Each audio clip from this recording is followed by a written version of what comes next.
사랑하는 가족 여러분, 한 주간 시작 주님의 날입니다. 오늘 주님이 우리에게 주시는 말씀 안에서 한 주간 꼭 승리하시기를 예수님의 이름으로 축복합니다. 아멘. 자, 우리가 신앙생활을 하면서 또 하나님 말씀 우리가 늘 듣고, 그리고 또 이 말씀을 우리가 묵상하고 이 말씀 좋아합니다. 그런데 그 가운데서도 특별히 좋아하는 성경 구절들이 몇 구절들이 있습니다. 여러분들은 어떤 성경 구절이 좋습니까? 특히 성경 구절 가운데 그 말씀을 들으면은 힘이 되고, 그리고 또 위로가 되는 말씀이 어떤 말씀입니까?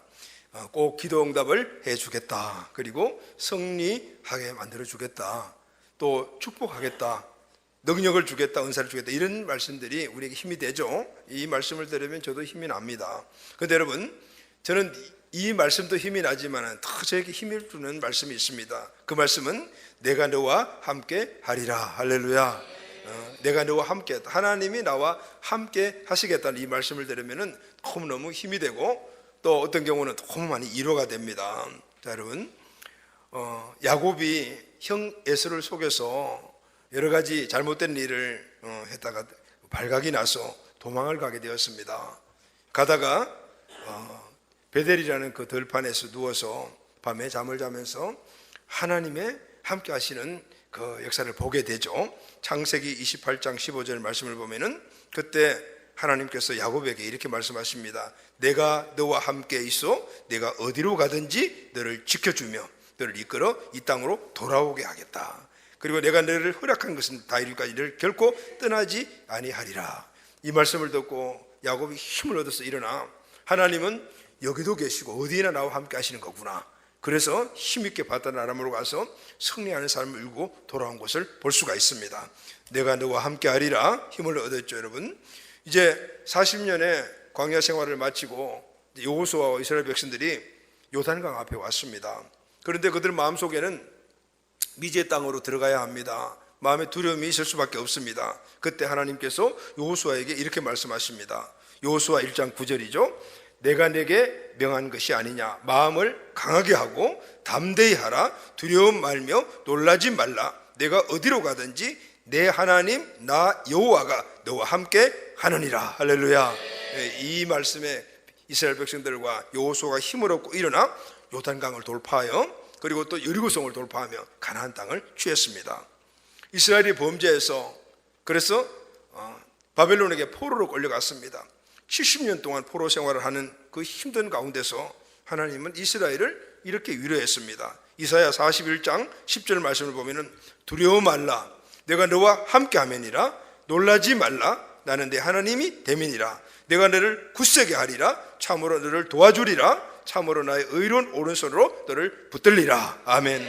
힘을 얻은 이스라엘 백성들 결국은 다시 하나님의 회복을 통하여서 돌아오게 되고 다시 이스라엘을 건설한 그런 모습을 우리가 보게 됩니다. 여러분, 하나님이 나와 함께 하신다는 이 말씀은 우리가 이렇게 자주 듣는 말씀입니다. 그럴 때마다 힘이 되죠. 여러분들도 아마 이 말씀이 엄청나게 힘이 될 것입니다.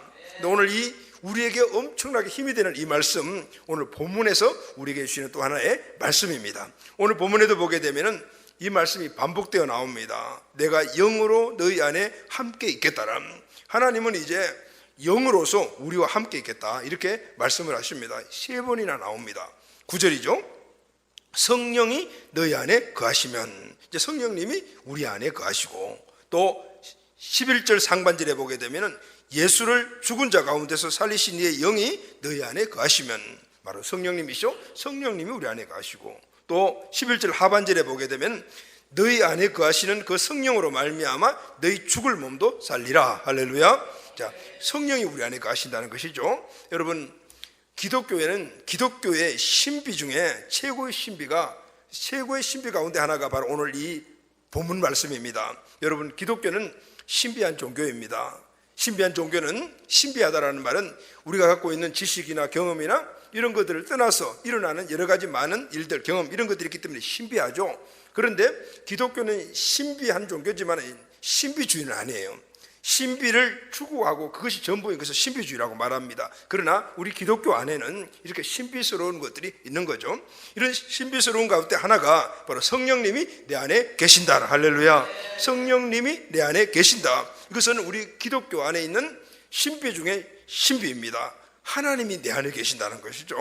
자, 이 말씀을 좀 더 자세히 한번 풀어보겠습니다. 여러분, 하나님 어떤 분이십니까? 하나님은 우리 위에 계십니다. 할렐루야. 이것은 구약에서 말씀하시는 하나님이십니다. 인간과 완전히 다르신 분입니다. 거룩하신 하나님입니다. 완전히 구별된 하나님을 뜻합니다. 그런데 여러분, 신약에 와서 복음서에 보게 되면 하나님은 인간과 함께 하시는 하나님이십니다. 하나님이 인간의 몸을 입고 이 땅에 오셨어요. 그분이 바로 예수님이십니다. 그런데 이 예수님은 바로 임마누엘의 하나님이십니다. 임마누엘은 하나님이 우리와 함께 하시다라는 뜻이잖아요. 하나님이 인간의 몸을 입고 우리와 함께 하기 위해서 오신 분이 바로 예수님이십니다. 할렐루야. 이제 서신서에 가게 되면 이 서신서에서의 하나님은 영으로 우리 안에 계신 바로 성령 하나님이십니다. 할렐루야. 자, 여러분, 이 세 분의 하나님, 이 세 분의 하나님 하면은 이 삼위일체 하나님에서 좀 설명이 잘못된 것 같아요. 이 삼위일체는 바로 하나님, 세 분의 하나님 한 분이신 분, 자, 이런 의미인데 이것을 설명하기가 좀 어렵습니다. 그래서 세 분의 하나님 하면은 원래 교리에 좀 어긋난 그런 이해지만 우리가 쉽게 이해를 돕기 위해서 제가 세 분의 하나님 그러거든요. 우리에 계신 성부 하나님, 거룩하신 하나님, 그리고 우리 곁에 오신 바로 성자 예수님, 우리의 절친한 친구이십니다. 그리고 우리 안에 계신 성령 하나님은 그분을 우리와 동행하시고 우리를 도와주시는 보혜사 하나님이십니다. 할렐루야. 저는 가끔 이런 질문을 합니다. 예수님을 마음에 영접하셨습니까? 그러면 예. 그렇다면 성령님 받으셨습니까? 이렇게 질문하면은 아니요, 아직이요, 글쎄요, 이렇게 대답하시는 분들이 가끔 있습니다. 그런데 아니요, 글쎄요, 이렇게 대답하시는 분의 이 대답은 잘못된 겁니다. 여러분, 성령님은 하나님의 영이시고 예수님의 영이십니다. 아멘. 하나님과 예수님과 성령님은 같은 분이신 거죠. 그래서 삼위일체라고 말하는데 성령께서 내 안에 계신다면 당연히 하나님이 내 안에 계시는 겁니다. 할렐루야. 예수님이 내 안에 계시는 겁니다. 그래서 여러분, 우리는 성령 받고 방언하고 예언한다라고 생각을 하는데 그런 것이 아닙니다. 성령이 내 안에 계시기 때문에 우리는 방언도 하고 예언을 하는 겁니다. 할렐루야. 자, 그렇다면 여러분, 우리 안에 계신 이 성령님은 그럼 우리와 어떤 관계가 있고, 그리고 그분은 무슨 일을 아시고 우리에게 주시는 일들은 무엇인가? 오늘 이 사실을 알게 되면 우리의 신앙생활이 영적인 삶이 될 수가 있고 힘을 얻는 삶이 될 수가 있고, 그리고 이 성령님의 도움을 통해 살아가는 삶에 우리에게는 역동적이고 그리고 승리하는 삶을 살아갈 수가 있습니다. 오늘 우리 인생의 모든 길을 인도하시는 성령님, 하나님이 주시는 은총과 축복들을 이 땅의 삶 속에서 나를 통하여 성령님을 통하여 나의 삶 가운데 이루게 해주시는 분이 바로 성령님이십니다. 여러분, 오늘 성령님이 하시는 이 귀한 일들을 잘 깨닫고 성령님과 함께함으로 하나님이 우리 계시는 풍성한 삶을 누리기를 예수님의 이름으로 축복합니다. 아멘. 자, 그럼 여러분, 첫 번째로 성령님 어떤 분이신가 하면 성령님은 내 안에 그리고 내 곁에 계시는데 바로 하나님의 능력이십니다. 할렐루야. 성령님은 우리 안에 계신 하나님의 능력입니다. 성경은 성령님을 하나님의 능력이라고 말씀을 하고 있습니다. 예수님이 성천하시기 전에 제자들에게 이렇게 말씀을 하셨습니다. 누가복음 24장 49절 말씀을 보면은 볼지어다 내가 내 아버지 약속을 너희에게 보내리니, 이제 성천하시면서 내가 가면 하나님이 너희들에게 약속하신 것을 내게 보낼 건데, 이 보내는 이 분이 누구냐면은 너희는 위로부터 능력을 입히울 때까지 이 땅에 가. 다시 말하면 능력으로 너희들에게 임할 것이다. 그래서 성령님이 오시는데 그 성령님은 능력이다라고 말씀하시는 거예요. 자, 예수님은 제자들에게 내가 떠나는 후에 성령님이 능력으로 오실 때까지 이 예루살렘 성을 떠나지 말고 기다려라. 왜 그랬을까요? 예수님은 제자들이 앞으로 나아가 복음을 전하고 그리고 하나님의 나라를 이루고 가는데 그들의 힘을 가지고 나가서 하면은 백전백패할 것이라는 것을 이미 알고 있었습니다. 그래서 이미 그들은 예수님을 믿는 그 믿음에 충실한 제자들이지만, 그러나 그 모든 사명을 감당하기 위해서는 힘이 있어야 되는데 그 힘이 사람의 힘이 아니고 바로 성령의 능력을 받아야 된다는 것입니다. 그래서 똑같은 말씀을 사도행전 1장 8절에도 하시죠. 오직 성령이 임하시면 너희가 권능을 받고 예루살렘과 유다와 사마리아와 땅끝까지 이르러 내 증인이 되리라, 이렇게 말씀하시죠. 바로 성령님은 권능, 능력으로 말씀하신 것입니다. 자, 그럼 여러분, 성령님은 어떤 능력이십니까? 이 성령님의 능력은 두 가지 특징이 있습니다. 첫째는 큰 능력입니다. 할렐루야. 큰 능력. 이 큰 능력이라는 말은 이 능력에 비교할 능력이 없다, 이거보다 더 큰 힘이 없다, 그 말씀입니다. 얼마나 크신 능력인가 하면은 다이너마이트와 같은 능력입니다. 다이너마이트보다도 더 큰 그런 폭발력이 있는 무기들이 요즘 많지만은, 그러나 이 당시에 이 헬라에서 나타난 이 의미는 이 엄청난 의미를 표현할 때 바로 이 단어를 사용한 것이죠. 여러분, 다이너마이트와 같은 능력인데, 이 능력이라는 이 단어의 헬라어가 듀나미스라는 단어를 사용했는데, 이 듀나미스에서 영어로 다이너마이트라는 말이 파생되어 나왔습니다. 다시 말하면 성령의 능력은 다이너마이트와 같은 모든 것을 폭파하는 그런 초자연적인 능력이다라는 거. 할렐루야. 그런데 여러분, 이 초자연적인 하나님의 능력이 멀리 있는 것이 아니다. 저 멀리 하늘에 있는 것이 아니다. 어디에 계신가 하면 바로 내 곁에 계십니다. 할렐루야. 내 곁에 계셔서 나를 돕습니다. 곁에서 돕는 성령님을 성경에 보면 보혜사라고 말씀하고 있습니다. 여러분, 보혜사라는 말의 헬라 원어는 파라클레토스라는 단어를 사용했는데, 이 두 개의 단어가 복합된 거예요. 첫째, 파라라는 말은 옆에서라는 말이고, 클레토스라는 말은 돕다라는 뜻입니다. 즉, 보혜사 성령님은 옆에서 나를 돕는 하나님의 능력이다. 할렐루야. 초자연적으로, 그리고 멀리 계시지 않고, 초자연적이시지만 멀리 계시지 않고 내 곁에 계신 하나님의 능력입니다. 다이너마이트와 같은 폭발력을 가지면서도 언제나 우리 곁에서 우리를 도와주시는 능력입니다. 여러분, 이 능력이 나를 도와주시고 내 백그라운드가 됐다고 생각해 보십시오. 우리가 어디 가서 두려워할 때가 어디 있겠습니까? 어떤 존재가 앞에 있다 하더라도 우리는 넉넉하게 이길 수 있다는 그런 믿음과 신뢰가 있게 될 줄로 믿습니다. 이 힘이 바로 누구냐면 하나님의 영이신 성령님이십니다. 그런데 여러분, 성령님은 내 곁에서 나를 도와주시지만은 또 하나님의 능력이신 이 성령님은 내 안에서, 우리 안에서 나를 도와주십니다. 그럼 내 안에서 우리를 도와주시는 성령님은 그러면은 어떤 일로 우리를 도와주시는가? 요한복음 16장 8절에서 11절 말씀 보면은 그가 와서, 누구냐면 성령님이십니다. 그가 와서 내 안에서 도와주시는 일이 있습니다. 뭐냐면 죄에 대하여, 의에 대하여, 심판에 대하여 세상을 책망하시니라. 세 가지를 돕습니다. 죄에 대해서 도와주시고, 의에 대해서 도와주시고, 심판에 대해서 도와주십니다. 그래서 죄에 대하여서라 하면 너희가 나를 믿지 아니하며, 다시 말하면은 우리가 예수님을 믿지 않는 것이 죄잖아요. 이것이 원죄의 뿌리입니다. 우리를 도와주시는 거죠. 그래서 예수님을 믿게 하는 것 성령님이 하십니다. 그리고 의에 대해서라면 내가 아버지께로 가니 너희가 나를 다시 보지 못할 것이요. 예수님이 옆에 계실 때는 예수님을 보고 닮아갔지만 예수님이 안 계십니다. 그래서 의라는 것은 예수님을 닮아가는 삶인데, 예수님이 없기 때문에, 지금 제자들에게 하신 말씀이죠. 없기 때문에 이제 성령님이 너희들에게 오게 되면은 바로 성령께서 너희들을 의롭게 만들어 주실 것이다, 이렇게 말씀하고 있습니다. 그리고 심판에 대해서라면 이 세상 임금이 심판을 받았음이니라. 이제 심판은 세상 마지막 날입니다. 성령님은 우리를 마지막까지 그 심판의 자리에서도 우리를 승리하게 만들어 주신 분이다라는 것입니다. 할렐루야. 이렇게 세 가지를 도와주십니다. 첫째는 죄 문제를 해결해 주시죠. 그래서 여러분, 이 죄의 문제를 해결해 주셨기 때문에 우리가 구원을 받았습니다. 우리는 예수님을 주인으로 모시지 않고 살았던 것을 회개하고 예수님을 구원자 주인을 믿고 나의 주님으로 영접함으로 구원을 받았습니다. 이때 내가 죄인인 것을 깨닫게 해주시고, 그리고 예수님을 믿어야 되겠다라고 이렇게 깨닫게 해주신 것이 나 자신이 아니고 바로 성령님이 그 일을 하신 것입니다. 그래서 성령님은 우리가 예수님을 구원자 주로 믿고 구원받도록 우리를 이끌어 주신 분이 바로 성령님이십니다. 두 번째는 성령님은 우리 안에서 의를 이루어 주시는 겁니다. 여러분, 왜 우리가 의를 이루어야 될까요? 그것은 거룩해져야 되기 때문입니다.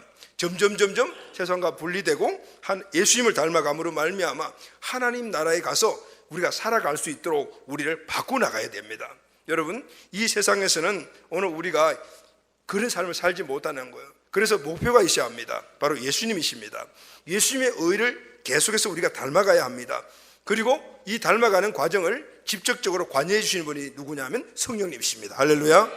그래서 우리는 이 성화의 과정이라는 이 성화의 과정을 성령님의 도우심을 통해서 계속해서 받고 살아가다가, 그래서 우리의 신분이 완전히 죽고 난 후에 주님을 만나면 완전히 바뀌어지는 그런 우리 신분의 변화를 통하여 영화롭게 되어서 영화가 있는 천국에 살아갈 수 있도록 그렇게 성령님이 도와주시는 겁니다. 여러분, 마지막으로 성령님은 우리가 하나님 앞에서 영광스러운 자녀로 설 수 있도록 끝까지 돌봐주십니다. 한 번 받은 은혜는 끝까지 지속하도록 도와주세요. 성령님 통해서 구원을 받았고 이 땅에서 우리가 의로운 삶을 살아갈 수 있도록 예수님을 닮아갈 수 있도록 계속해서 도와주고, 근데 세상의 삶이 끝이 아니지 않습니까? 이제 언젠가는 우리가 주님 앞에 설 텐데 그때까지 우리를 도와주셔서 우리가 최후 승리할 수 있도록 천국에서 영생을 얻고 살아갈 수 있도록까지 성령님이 우리를 도와주시는 겁니다. 할렐루야. 이것이 바로 성령님이 우리 안에서 하시는 일입니다. 제가 제 삶을 돌이켜봐도 항상 그랬습니다. 저를 여기에 있게 한 것은 바로 성령님의 인도하심과 은혜였습니다. 저는 집에서 작정 예배를 드리다가 성령을 체험했습니다. 그때 온몸이 뜨거워지면서 눈물 콧물이 막 쏟아졌습니다. 그런데 그때 생각했습니다. 아니, 내 안에 무슨 눈물이 이렇게 많았고 무슨 콧물이 이렇게 많았냐, 그런 생각이 들 정도로 계속해서 흘러난, 그때 이전까지 지었던 내 모든 죄들이 다 생각이 나면서 회개를 하기 시작을 했습니다.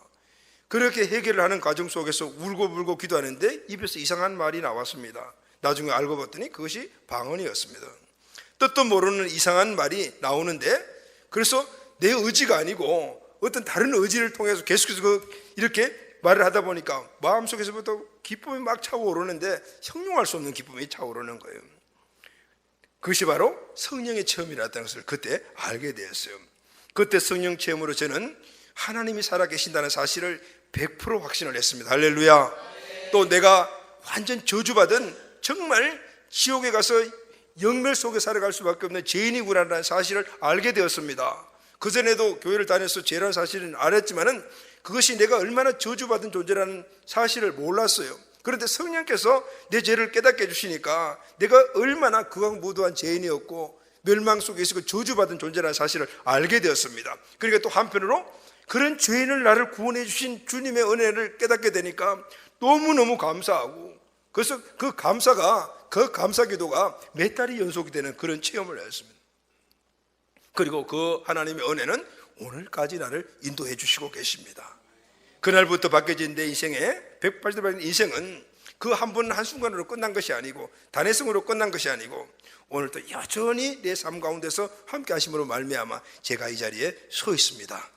사랑하는 가족 여러분, 믿는 자 안에서 역사하시는 성령님, 때로는 죄를 회개케 하시는 영으로, 때로는 거룩하게 하시는 영으로, 때로는 위로의 영으로, 때로는 사명으로 함께 하시는 이 성령님, 바로 하나님의 능력이십니다. 할렐루야. 이 능력의 성령님, 이 좋으신 성령님이 내 곁에도 계시고 그리고 또 내 안에도 계신다는 사실을 믿고 오늘 그분의 인도하심 속에서 항상 승리하시는 우리 가족들이 꼭 되시기를 주님의 이름으로 축복합니다. 아멘. 자, 이렇게 오늘 성령님은 하나님의 능력으로 내 곁에서 내 인생을 이끌어 가시면서 도와주시고 내 안에서 구원과 그리고 내 삶의 전 영역에서 개입하시고 이끌어 주심으로 풍성한 삶, 복된 삶, 그리고 또 모든 승리한 삶으로 영적인 삶을 살수록 인도해 주십니다. 자, 그러면은 내 안에 계신 이 성령님이 하시는 일 중에 가장 중요한 일이 나를 거룩게 하시는 일입니다. 그러면은 나를 거룩게 하기 위해서 하시는 가장 중요한 일이 뭘까요? 그것은 바로 성령님 내 안에서 내 죄를 죽여주시는 일을 합니다. 할렐루야. 내 죄를 죽이시는 일을 하는 거예요. 하나님의 능력으로, 능력이신 그분이 오늘 내 안에서 내 죄를 죽여주시는 일을 함으로 말미암아 오늘 하나님과 관계가 회복되어서 하나님 주시는 은혜 축복들을 우리 모든 삶에 누리도록 만들어 주시는 겁니다. 오늘 13절 말씀을 보면은 너희가 육신대로 살면 반드시 죽을 것이로되 영으로 몸의 행실을 죽이면 살리니, 여기 보면 육신대로 살면 죽는다라고 말씀하시고 영으로 몸의 행실을 죽이면 산다라고 말합니다. 여러분, 여기 산다라는 말은 우리가 육신적으로 육체와 영이 분리된 이 죽음을 이야기하는 것이 아닙니다. 하나님께서 우리에게 주신 풍성한 삶이 있습니다. 축복의 삶이 있고 모든 은혜의 삶이 있는데 오늘 그 죽어있던 이 삶이 우리가 죽어있어서, 그 죽어있는 이유가 뭐냐면은 육신대로 살기 때문에, 죄 아래 살기 때문에 이게 다 죽어있어요. 우리가 누리지를 못하죠. 하나님 주신 축복을 누리지 못합니다. 그런데 오늘 영이 내 몸의 행실을 죽이면 모든 축복이 살아나게 될 줄로 믿습니다. 그 말씀을 해주신 거예요. 왜 우리가 성령의 인도함을 받아야 되는가? 우리 인생의 전 삶에 하나님 주신 엄청난 은혜와 축복들이 있는데 그것을 잃어버리고 살았지만 그 잃어버리고 살은 원인이 육신의 행실 때문인데 그 육신의 행실을 성령이 죽여주시면은 그 모든 축복들이 다시 살아나고 회복되는 역사가 일어나는 것입니다. 여러분, 영이라는 말은 바로 성령님을 말합니다. 내 안에 성령님이 하시는 일은 나의 몸의 행실을 죽이시는 겁니다. 여러분, 여기 몸이라는 말은 우리가 보이는 이런 몸을 이야기하는 것이 아닙니다. 이 육체를 말하는 것이 아닙니다. 내 안에 있는 죄의 속성을 말합니다. 죄를 짓고자 하는 본능적인 욕구를 말합니다. 성경은 이것을 육신의 소욕, 몸의 행실이라고 말합니다. 여러분, 육신이 눈에 보이는 것과는 달리 육신의 소욕은 보이지 않습니다. 그래서 보이지 않는 이 육신의 소욕, 죄를 짓고자 원하는 내 안에 있는 이 본능은 그것이 강력한 에너지고 힘입니다. 마귀가 심어놓은 힘이에요. 그래서 우리 힘으로 이길 수가 없고 보이지도 않아요. 그래서 우리 힘으로는 절대 이길 수가 없습니다. 우리가 내 안에서 일어나는 이 죄 욕구를 이길 수가 있습니까? 못 이깁니다. 자, 그러면은 누가 이기게 합니까? 성령님이 이겨주십니다. 할렐루야. 아멘. 그래서 오늘 성경 본문에 영으로서 몸의 행실을 죽여라 이렇게 말씀을 하고 있는, 우리 힘이 아니고 영으로 행실을, 몸의 행실이 죄의 욕구인데 죽이라고. 여러분, 내 안에 죄의 욕구가 있다. 여러분, 지금 이 말씀은 예수 믿고 구원받은 사람들에게 해당되는 말씀을 하고 있는 겁니다. 성령님의 도움으로 그것을 이길 수 있다. 내 안에 죄의 욕구가 있다. 성령님의 도움으로 이길 수가 있다. 여러분, 이것은 진리인데 이 진리를 로마서 1장에서 8장을 쭉 보게 되면 정확하게 원리와 그리고 해결 방법을 설명을 해주고 있어요. 로마서 1장에서 3장까지 말씀은 죄에 대해서 말씀을 합니다. 유대인도 헬라인도 죄인이다. 모든 인간은 다 죄인이다. 죄의 결과는 사망이다. 딱 결론합니다. 그리고 3장 19절부터 5장까지를 쭉 보게 되면 죄인들을 위해서 예수님이 세상에 인간의 몸을 입고 오셨다. 그리고 인간의 모든 죄를 짊어지시고 십자가에 달리셨다는, 예수님의 그 피값으로 여러분, 저와 우리가 용서함을 받았습니다. 그래서 우리는 의로운 자가 되었습니다. 자, 그럼 여러분, 자, 의로운 자는 뭐죠? 의로운 자는 죄를 짓지 않고 예수님의 품성을 닮아서 살아가는 사람들이잖아요. 그래서 그 사실을 6장 2절에 보게 되면은 죄에 대해서 죽은 우리가, 그러니까 죄에 대해서 우리가 죽었다 이렇게 이야기를 하고 있습니다. 그런데 여러분, 7장에 딱 오게 되면은 아직도 안 죽었다라고 말합니다. 무슨 얘기일까요? 분명히 예수님 믿고 내 안에 있는 죄들이 죽었다라고 했는데 7장에 오게 되면은 안 죽었다라고 말합니다. 왜 그러냐면 예수 그들을 믿고 구원받아 죄 죽은 존재인이라는 것을 알고 있음에도 불구하고 여전히 죄를 짓는 거죠. 또 죄를 짓는 거예요. 그런데 그것을 원치 않는 죄를 짓고 있는 것입니다. 그래서 여러분 어떻습니까? 괴롭습니다. 이전에 예수님을 믿지 않을 때는, 죄를 지을 때는 그것이 죄인지 몰랐습니다. 그래서 죄를 짓고 지어도 가책도 없었습니다. 괴롭지도 않았습니다. 그런데 예수 믿고 난 다음에 죄가 무엇인지를 알고 난 이후에 죄를 지으니까 괴롭습니다. 그래서 여러분, 이 문제의 해결점이 바로 8장에 나오는 거예요. 생명의 성령의 법이 죄와 사망의 법에서 너를 해방하였음이라. 다시 말하면 성령의 도움을 통해서 죄를 이긴다는 1장에서 8장까지 결론이 여기에서 이렇게 나오는 겁니다. 여러분, 6장 8장을 다시 한번 설명을 하면요, 6장에서는 죄에 대해서 죽었다라고 말합니다. 7장에서는 아직 죄가 살아있다라고 말합니다. 그러면은 6장에서 죽은 죄가 왜 7장에서 다시 등장할까요? 그 이유는 6장과 7장에 나와 있는 죄의 성격이 각각 다르기 때문입니다. 6장에서 죄에 대해 죽었다는 말은 죄의 지배에서 벗어나 자유함을 입었다, 그런 뜻이에요. 죄로 다스리던 마귀의 세력으로부터, 마귀는 오늘 우리를 끌고 가는데 뭘로 끌고 가냐면은 죄를 짓게 해가지고 죄의 노예가 돼서 우리를 끌고 가잖아요. 그 상황에서 어떻게 해요? 돌아왔다. 어디로? 하나님께로 돌아왔다라는 겁니다. 자, 이 말은 예수님이 십자가에 죽으시고 부활하셔서 나의 새 주인이 되셨다, 그 말입니다. 이전에는 마귀가 내 주인이 되어서 죄로 나를 끌어갔지만은 이제는 예수님이 내 인생의 새 주인이 되었습니다. 할렐루야. 피를 대가로 지불하시고 나를 사셨어요. 그래서 이제는 죄가 나를 지배하지 못합니다. 왜냐하면 나에 대한 통치권을 누가 갖고 있습니까? 이전에는 죄 때문에 마귀가 갖고 있었지만은 지금은 예수님으로 바뀌었다. 할렐루야. 그래서 골로새서 1장 13절 말씀을 보면은 그가 우리를 흑암의 권세에서 건져내사 그의 사랑의 나라로 옮기셨으니, 흑암의 권세, 죄로 인하여 저주받고 고통 속에 있는 그 나라에서 오늘 우리는 하나님의 나라로, 사랑의 나라로 어떻게 옮겨졌다. 신분도 변화되고 옮겨졌다. 여러분, 구원받았다라는 말의 의미가 무엇입니까? 여러 가지 정의가 있겠지만은 가장 큰 정의는 바로 이겁니다. 나를 다스리는 주인이 바뀐 것이 구원받은 겁니다. 할렐루야. 어떻게 해요? 마귀가 다스리는 그 다스림에서 하나님의 다스림으로 바뀐 것이 구원받은 것입니다. 마귀가 다스리는 흑암의 나라에서 하나님이 다스리는 사랑의 나라로 옮겨진 겁니다. 이게 구원받은 겁니다. 마귀가 죄를 통치하던 나라에서 하나님이 다스리는 통치 영역으로 옮겨진 것, 이것이 바로 구원받은 것입니다. 그래서 이제는 다시는 마귀가 죄로 지배하던 그 죄 지배를 우리가 받지 않습니다. 이것이 바로 로마서 6장을 전체적으로 말씀한 내용이에요. 그러면 7장에 또 죄가 나온다 그랬잖아요. 그럼 7장의 죄는 뭡니까?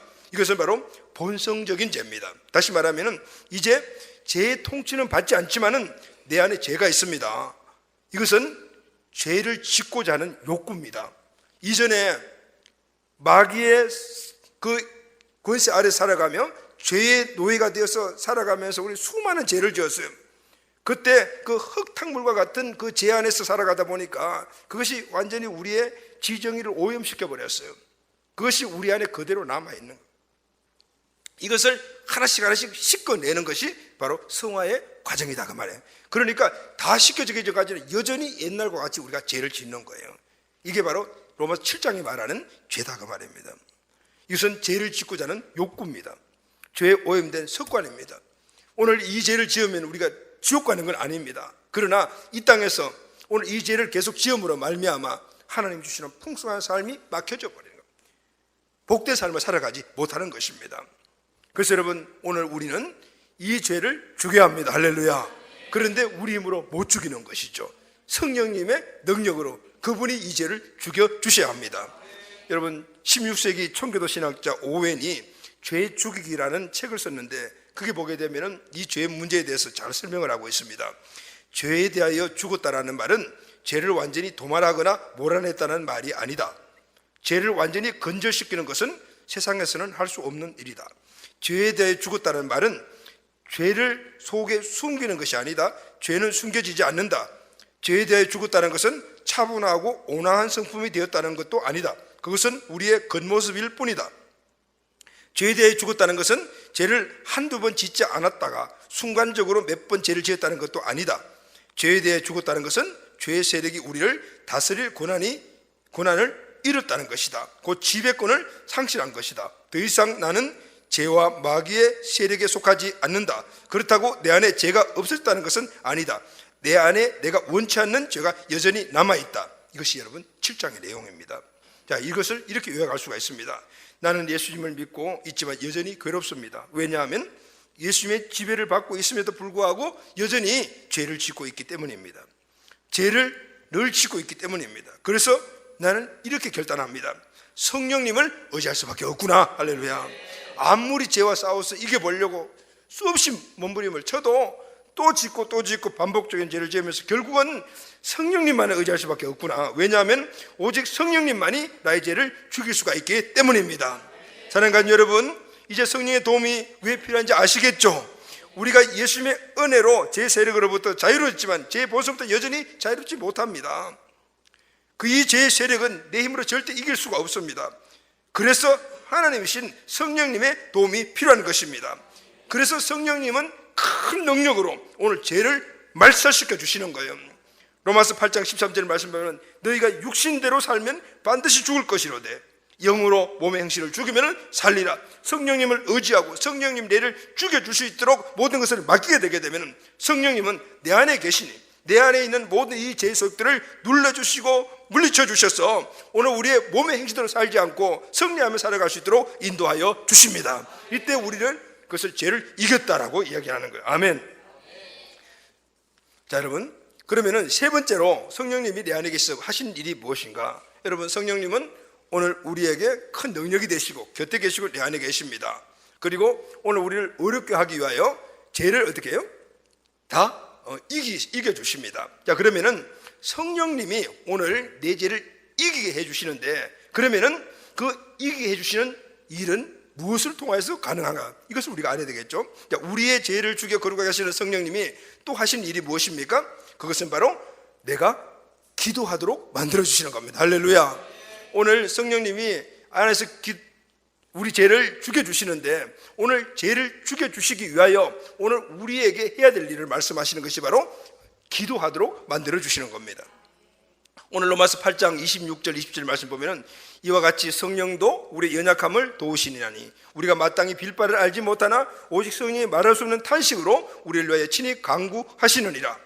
마음을 감찰하신 이가 성령의 생각을 아시나니 이는 성령이 하나님의 뜻대로 성도를 위하여 간구하심이니라. 이렇게 말씀하고 있습니다. 여기 보면 이 말씀에 보면 이와 같이 성령도 우리의 연약함을 도우시나니 하면 돕는다는 말이 나옵니다. 여러분, 성령이 기도를 통해서 하시는 일인 거예요. 여러분, 하나님과 우리 관계가 막힌 것이 죄죠. 그러면 성령님이 이 죄 문제를 갖다가 해결해 주신다라고 하셨죠. 그러면은 어떻게 해결해 주냐면은 바로 우리를 도와주시는 거예요. 그것은 우리가 하나님 앞에 기도할 수 있도록 만들어 주시는 거예요. 할렐루야. 그래서 여러분, 이 돕는다라는 이 말의 헬라어는 순 안티람바노마이라는 단어를 썼는데 함께 일으켜 세운다라는 뜻입니다. 여러분, 우리가 성령님이 오늘 우리에게 하시는 일이 우리를 일어나도록 도와주시는 거예요. 여러분, 우리가 살다 보면 힘들고 어려운 상황들도 처하고 죄짓고 죄책감에 붙잡혀 주저앉아 버리고 그래서 아무것도 할 수 없다라고 낙심하고 그러다 보니까 어떻게 됩니까? 우리 삶이 역동적이지도 못합니다. 행복하지 못합니다. 하나님 주시는 은혜 축복도 우리 삶 속에 누리지 못합니다. 이때 우리를 일으켜 주시는 분이 누구인가 하면은 성령님이십니다. 바로 순 안티람바노마이라는 뜻이 함께 일으켜 세우신다. 함께 안고 이렇게 세워주시는 거예요. 우리가 일어날 수 있도록 도와주시는 거예요. 이 방법이 바로 우리를 기도하게 만들어주시는 겁니다. 할렐루야. 우리가 힘들고 지쳐 낭망하여 넘어졌을 때, 내 힘으로 도저히 일어날 수 없을 때 성령님이 나를 일으켜 주시는 거예요. 그 방법이 우리에게 기도하도록 하게 하시는 겁니다. 기도는 여러분, 하나님께 나가는 통로입니다. 기도는 하나님의 은혜와 축복을 우리 삶 안에 내 안에 오게 만드는 통로인데, 여러분, 여기에 뭐가 막혔습니까? 죄가 막혔습니다. 우리의 힘든 상황들이 막혔습니다. 그래서 이 통로가 막혀버렸어요. 그때 하나님께서 오늘 이 성령님을 통하여 오늘 우리가 기도하게 함으로 말미암아 이 막힌 통로를 열어주시는 거예요. 그래서 이 하나님의 은혜와 축복들이 내 심령 가운데, 심령에서 우리 가정 가운데, 우리 삶의 가운데 흘러나가게 만듦으로 말미암아 영적인 삶을 살게 하고 하나님의 복된 삶을 살아갈 수 있도록 만들어 주시는 겁니다. 할렐루야. 우리가 기도할 수 있는 것은 우리 안에 성령님이 계시기 때문입니다. 여러분, 존 번연이 쓴 철로 역정이라는 책을 아시죠? 여기 주인공이 기독인 크리스찬인데 이 사람이 이런 말을 하는 내용이 나옵니다. 기도하기 전에 우리는 기도 외에 아무것도 할 것이 없다. 기도 후에도 우리는 기도 외에는 아무것도 할 것이 없다. 처음부터 끝까지 기도밖에 없다, 그 말입니다. 그렇습니다. 여러분, 우리 믿는 자들 모두에게 있어서는 기도는 만사입니다. 전부입니다. 여러분, 구원받은 것도 바로 성령의 역사를 통해서, 성령님의 인도함을 통해서, 그리고 우리가 의로워지고 풍성한 삶을 사는 성화의 과정도 성령의 도움을 통하여 오늘 우리를 이 하나님 주신 축복에서 나가지 못하고 주저앉아 있는 우리들을 기도를 통해서 이렇게 세워주시고 축복의 통로를 열어주시는 분, 이 모든 것들이 성령님의 역사잖아요. 그래서 여러분, 결론이 뭐냐면은 기도다, 그 말입니다. 기도를 통해서 모든 역사들이 함께 이루어지는 겁니다. 처음부터 끝까지가 기도입니다. 구원받은 자들의 삶에서 기도가 빠지게 되면은 모든 것들이 다 막혀버리는 겁니다. 기도는 우리가 거룩하기 때문에 하는 것이 아닙니다. 성령님이 우리 안에 계시기 때문에 할 수가 있는 것입니다. 그래서 성령님을 우리는 늘 의지해야 합니다. 구원받는 그 믿음도 성령님이 주셨고, 성화되어가는 우리가 행복한 삶을 살 수 있도록 여건도 만드시는 것도 성령님이 오늘 우리에게 주신 은혜가 있기 때문에, 최후 승리까지도 성령님의 인도하심이 있기 때문에 오늘 우리가 그 일을 축복으로 누릴 수가 있는 겁니다. 그래서 우리의 모든 신앙의 삶은 성령님을 절대적으로 의지해야 합니다. 그럼 여러분, 이 기도에 관해서 성령님이 하신 일이 뭘까요? 첫째는 성령님은 기도를 하게 만들어 주십니다. 기도의 주체는 성령님이십니다. 성령님이 우리에게 감동을 주십니다. 기도하라고? 기도하고 싶네? 이런 생각이 들어요. 이때 우리가 기도하면 됩니다. 에베소서 6장 18절 말씀 보면은 모든 기도와 간구로 하되 무시로 성령 안에서 기도하고 성령 안에서 기도하고, 이 말의 원래 뜻은 성령께서 시키시는 대로 기도하고, 이런 뜻을 갖고 있어요. 유다서 20절에도 보면은 사랑하는 자들아 성령으로 기도하라. 이 원문을 보게 되면은 사랑하는 자들아 성령께서 시키시는 대로 기도해라. 이러면 성령님이 시키신 대로 여러분 기도하시기를 주의 이름으로 축원합니다.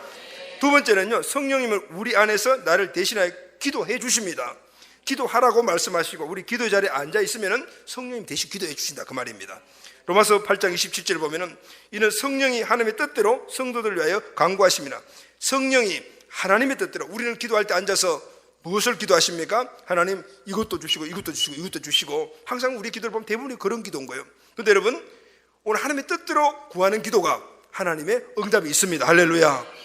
우리는 항상 육신에 꾹 맥혀 있어서 육신에 필요한 것들만 구하지만은, 그러나 오늘 우리가 기도의 자리에 성령의 인도하심을 따라 기도에 앉게 되면은 성령님은 하나님의 뜻대로 성도들을 위하여 간구하여 주십니다. 할렐루야. 우리가 아무리 중언부언해도 성령의 인도하심을 받고 기도의 자리에 앉게 되면은 하나님 우리의 필요한 모든 것들을 하나님의 뜻대로 하나님께 구하여서 하나님의 은혜와 축복들을 내 심령 가운데, 우리 삶 가운데 이루어지도록 만들어 주시는 겁니다. 아멘. 성령님은 먼저 우리의 기도를 시키십니다. 기도하라는 감동을 주십니다. 그렇게 해서 기도가 시작되면 그분이 직접 기도를 하십니다. 이때 하늘과 내 삶의 연결한 통로가 활짝 열립니다. 하나님의 능력, 하나님의 축복이 우리 삶 안에 그대로 이루어지는 역사가 일어나는 것입니다. 아멘. 여러분, 자동차가 앞으로 나아가게 되면 꼭 필요한 것이 있습니다. 여러 가지가 있겠지만 제가 한번 나눠보니까 크게 두 가지가 아닌가 생각을 합니다. 첫째는 자동차 키, 요즘은 이제 버튼을 누르면 되죠. 이 버튼입니다. 키는 자동차가 운전대 첫 번째 역할을 합니다. 근데 이 열쇠는 보이는 겁니다. 밖에 있습니다.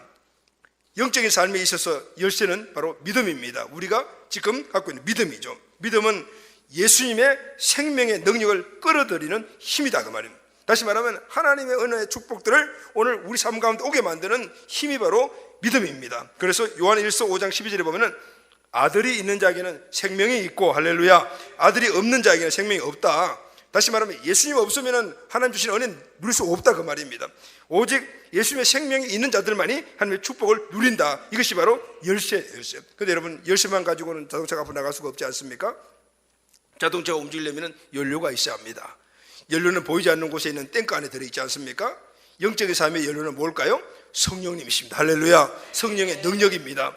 여러분, 우리가 주유소가 없다고 해서 연료가 다 떨어졌는데 급하다고 물 넣고 달려갈 수가 있습니까? 아닙니다. 우리 인생의 삶이 아무리 바쁘고 힘들고 없다 하더라도 성령님을 의지하고 성령의 능력으로만 살아가야지 축복의 삶이 된다 그 말. 할렐루야. 우리 인생의 승리의 삶은 오직 성령님으로만 가능한 것입니다. 다른 것으로는 불가능하단 말입니다. 아무리 바빠도 자동차에 물 넣으면 자동차가 갈 수가 없어요. 골로새서 2장 6절 말씀을 보면은 그러므로 너희가 그리스도 예수를 주로 받았으니 그 안에서 행하되, 그 안이 뭡니까? 성령님이십니다. 바로 성령 안에서 우리의 모든 삶을 행하여 살아가거라. 그래서 예수님을 주인으로 믿고 사는 모든 사람들은 성령 안에서 살아가야만이 제대로 살아갈 수가 있습니다. 성령의 능력으로 살아가야만이 제대로 살아갈 수가 있습니다. 이 성령의 능력을 우리 삶에 풀어놓는 것이 기도의 자리에 나와 있는, 할렐루야. 로마서 8장 9절 말씀 보면은 그리스도 영이 없으면 그리스도 사람이 아니니라. 그리스도의 영, 성령을 의지하는 자가 믿음의 사람이다. 성령님이 그 사람을 책임져 주십니다. 어디에서 책임져 주십니까? 내 곁에서, 내 안에서 책임져 주십니다. 나 위에서 성령께서 하시는 가장 큰 일이 바로 우리를 기도하게 만들어 주시고 대신 기도해 주시는 겁니다. 그럼 여러분, 오늘 우리는 어떻게 되겠습니까? 찜질방에 가면은 이런 글을 보죠. 기중품 맡겨주세요. 맡기지 않으면 책임 안 집니다라고. 이 말의 뜻은 다른 말로 하면 이런 뜻이에요. 주인에게 맡긴 물건을 무엇이든지 책임져 주겠다라는 건, 여러분, 기도는 주님께 맡기는 겁니다. 그것까지는 우리가 해야 합니다. 그럴 때 성령님께서 우리를 도와주셔서 대신 기도해 주시고 하나님과 관계에 맡긴 통로들이 열어주시고 그 하나님의 능력이 오늘 성령의 능력으로 우리 삶 가운데 살아갈 수 있도록 도와주시는 겁니다. 그런데 여러분, 무조건 맡기면 다 책임져 주십니다. 아멘. 전부 책임져 주십니다. 할렐루야. 공식은 딱 하나, 성령 안에서 이 일을 해나가는 겁니다. 성령 안에 기도하시고 성령을 의지하는 것들입니다. 사랑하는 여러분, 요즘 우리 안에 기도할 것이 너무 많습니다. 그래서 하나님께서 기도하라는 말씀을 계속해서 감동을 주셨습니다. 그래서 기도하자라고 우리 리더들에게 선포를 해서 요즘 이제 새벽 기도에도 많이 나와서 기도하고, 또 저녁 심야 기도에도 보면 철학 기도도 지금 이제 많이 합니다. 저도 이제 교회 상주하면서 아예 기도하겠다 이번 달만큼은, 그래서 지금 기도를 하다 보니까 나도 눌린 것들이 너무 많아진 것들이 회복되는 이제 그런 은혜를 입습니다. 기도하면은, 목사가 기도하면 누구 기도하겠습니까? 우리 성도님들 기도하지 않겠습니까? 한 분 한 분 가정을 위해서 기도하면 맡긴 될 것도 보여주시고 뚫어야 될 것도 보여주시고, 그렇게 해서 제 나름대로 열심히 기도해요. 근데 여러분, 하나님과 관계는 중보기도도 너무 중요하지만 1대1 관계입니다. 할렐루야. 여러분과 여러분 가정과 여러분의 자녀들과 여러분의 환경에 하나님과의 이 통로가 여러분 다 열려지게 되기를 예수님의 이름으로 축원합니다. 여러분 기도 자리에 오면 됩니다. 맡기러 오시면은 성령님께서 책임져 주시고 기도해 주시는 거예요. 오늘 이 하나님의 놀라운 은혜, 신비 중에 신비, 우리 안에 계신 성님 하시는 이 일, 이것이 우리에게 강력한 하나님의 소원이 되고 믿음이 되어서 원래는 여러분 우리의 모든 막히는 것들이 다 맡기면 다 해결해 주네요. 다 열려져서 우리 개인의 삶에, 우리 가정, 자녀들, 직장, 사업, 꿈과 비전 모든 것들이 열려지는 그런 은혜가 꼭 있게 되기를, 한 주간도 성령님을 의지하여 기도하여 승리하시는 우리 가족들이 꼭 되시기를 예수님의 이름으로 축복합니다. 아멘.